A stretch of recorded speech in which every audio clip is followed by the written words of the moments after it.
সূর্যের দিকে তাকিয়ে ছোট্ট হনুমান হেসে উঠল, আর পরের মুহূর্তেই সেই আকাশে উড়ে গেল।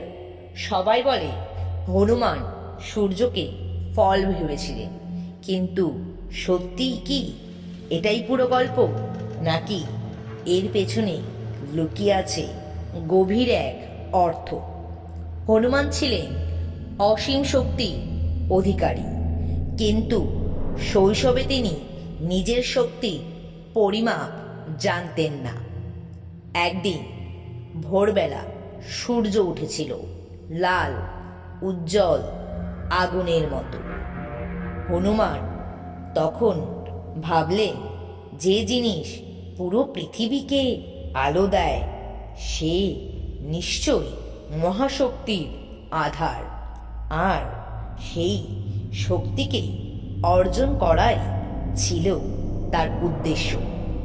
যখন হনুমান সূর্যের দিকে এগিয়ে যান, দেবতারা আতঙ্কিত হন, কারণ যদি হনুমান নিজের শক্তি খুব তাড়াতাড়ি বুঝে ফেলে, তাহলে পৃথিবীর ভারসাম্যটা নষ্ট হতে পারে।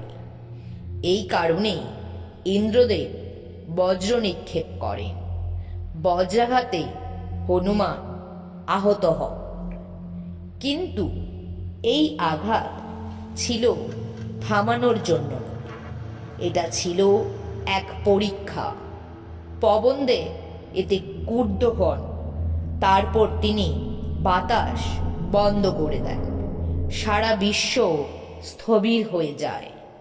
তখন দেবতারা উপলব্ধি করেন হনুমান শুধু শক্তিশালী নন, তিনি ভবিষ্যতের রক্ষাকর্তা।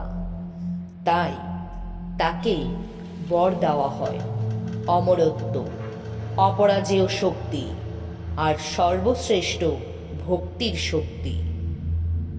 এই কাহিনী আমাদের শেখায়, সঠিক সময়ে শক্তির প্রকাশই প্রকৃত জ্ঞান, আর বিশ্বাস থাকলে পরীক্ষাও আশীর্বাদে বদলে যায়।